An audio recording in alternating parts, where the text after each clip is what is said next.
It's 1943, and a German pilot spots something in the sky that makes him laugh. An American fighter plane so massive, so ungainly, that it looks more like a flying bathtub than a killing machine. The Luftwaffe called it the Jug, short for juggernaut, but also a mockery of its bulky shape. They thought the Americans had lost their minds. 6 months later, that same pilot wouldn't be laughing. He'd be dead. The Republic P-47 Thunderbolt was everything a World War II fighter plane wasn't supposed to be. While the sleek, elegant Spitfire and nimble Messerschmitt captured imaginations, the P-47 looked like someone had strapped wings to a refrigerator. It weighed 7 tons, nearly twice as much as most fighters.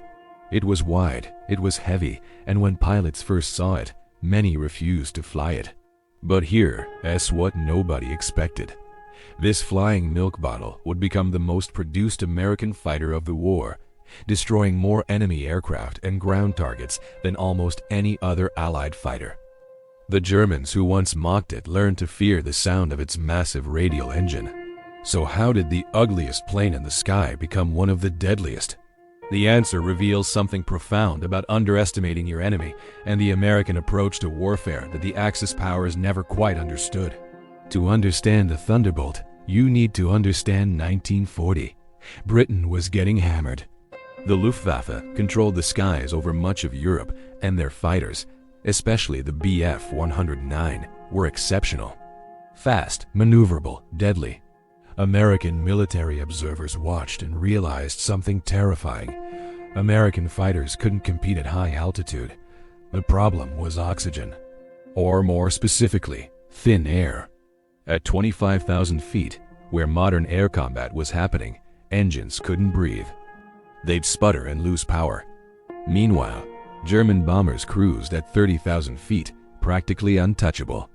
The U.S. Army Air Corps gave Republic Aviation a seemingly impossible task: build a fighter that could escort bombers all the way to Germany, fight at extreme altitude, survive brutal combat, and still make it home.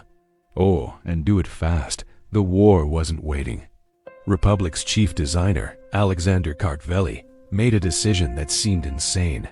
Instead of trying to build a lightweight, nimble fighter like everyone else, he went the opposite direction. Bigger, heavier, more powerful. He took the most massive engine available, a Pratt & Whitney R2800 radial engine with 2,000 horsepower, and designed the entire plane around it. The result shocked everyone. The P-47 prototype weighed 12,700 pounds empty.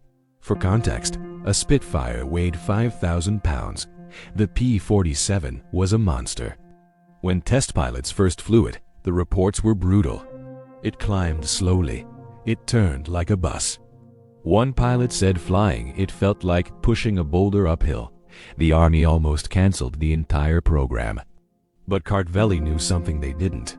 The first P-47s arrived in England in late 1942. British pilots took one look and couldn't believe Americans were serious. The Luftwaffe intelligence officers studied reconnaissance photos and literally laughed. German pilots were briefed that these new American fighters were slow, clumsy, and easy prey. They were about to learn a very expensive lesson. The P-47's first major engagement came in April 1943. A squadron of Thunderbolts encountered a group of Focke-Wulf 190s, one of Germany's best fighters. The German pilots, confident, moved in for easy kills. Then the shooting started. The P-47 pilots didn't try to turn with the German fighters. Instead, they dove. And when a 7-ton fighter with 2,000 horsepower dives, it doesn't just fall, it rockets. Thunderbolts reach speeds over 500 miles per hour, faster than anything the Luftwaffe had. They'd scream down from above, unleash their 8.50 caliber machine guns, that as 3,400 rounds per minute of pure destruction, and then climb back up using all that speed and power. The Germans tried to follow. Bad idea. The P-47 supercharger, the secret weapon Kartveli had designed the entire plane around, was a technological marvel. It compressed thin air and fed it to that massive engine, meaning the P-47 actually got better at high altitude while German fighters struggled to breathe. But here's where it gets even more interesting. German pilots quickly learned that if you hit a P-47, it didn't matter. The thing was built like a tank. That extra weight everyone mocked? It was armor plating, redundant systems, and self-sealing fuel tanks. Pilots were coming home with dozens of cannon holes, missing chunks of wing, dead engines, and they were still flying. Lieutenant Robert Johnson's story became legendary. His P-47 was shredded by a German ace hit over 200 times. His canopy was destroyed, his controls were failing, and he was bleeding. The German pilot flew alongside him, gesturing for him to bail out. Johnson refused. He nursed that broken Thunderbolt across the English Channel and landed it. The ground crew counted the holes and couldn't believe he'd survived. And Johnson wasn't alone. There are dozens of stories like this. The P-47 earned a reputation. It would bring you home. By mid-1944, the Luftwaffe wasn't laughing anymore. They were dying. The P-47 had evolved into something far more terrifying than just a fighter. It became a ground attack aircraft without equal, those 8 .50 caliber machine guns that could shred enemy fighters. They could also destroy locomotives, tanks, and entire convoys. Pilots started carrying bombs and rockets, turning the Thunderbolt into a flying artillery battery. During D-Day, P-47s flew more than 12,000 sorties. They strafed German positions, destroyed supply lines, and provided cover for Allied troops. German soldiers learned to fear clear weather, because clear weather meant the Thunderbolts were hunting. On the Eastern Front, where the Soviets received P-47s through Lend-Lease, German tankers called them the siren because of the distinctive whistle the air made through the damaged propeller hubs during their attack dives. It became a sound of death. The numbers tell the story. P-47s destroyed 7,000 enemy aircraft in air-to-air combat. But they also destroyed 9,000 locomotives, 86,000 railway cars, and 6,000 armored vehicles. This wasn't just a fighter plane, it was a total weapons system. Francis Gabby Gabreski, America's top ace in Europe, flew a P-47. He shot down 28 German aircraft and said the Thunderbolt was the reason he survived the war. Robert S. Johnson, who we met earlier, credited his 27 kills to the plane's durability and firepower. Here's what the Luftwaffe never understood. American industrial philosophy wasn't about building the perfect, elegant weapon. It was about building something that worked, could be mass-produced, and kept your pilots alive.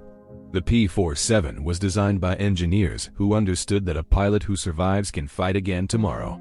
The war ended with over 15,600 P-47 Thunderbolts built.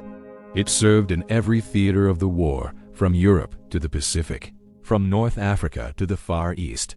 And yet today, when people think of World War II fighters, they picture Spitfires and Mustangs. The Thunderbolt has become the forgotten giant. Maybe that's fitting. The P-47 was never about glory or elegance. It was about results. It was about bringing pilots home. It was about winning. There's a deeper lesson here about underestimating what you don't understand. The Luftwaffe looked at the P-47 and saw only what it lacked: grace, agility, beauty. They missed what it had: power, durability, and the backing of American industrial might.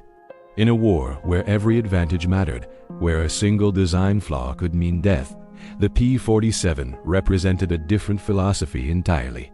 Not the best at any one thing, but good enough at everything that mattered. The Germans laughed at the jug, but the Thunderbolt had the last word, delivered at 500 miles per hour, with 8 machine guns to targets across Europe. And that word was checkmate. If you enjoyed this deep dive into forgotten war machines, hit that subscribe button. Next week, we're covering another weapon the enemy underestimated and lived to regret. You won't want to miss it.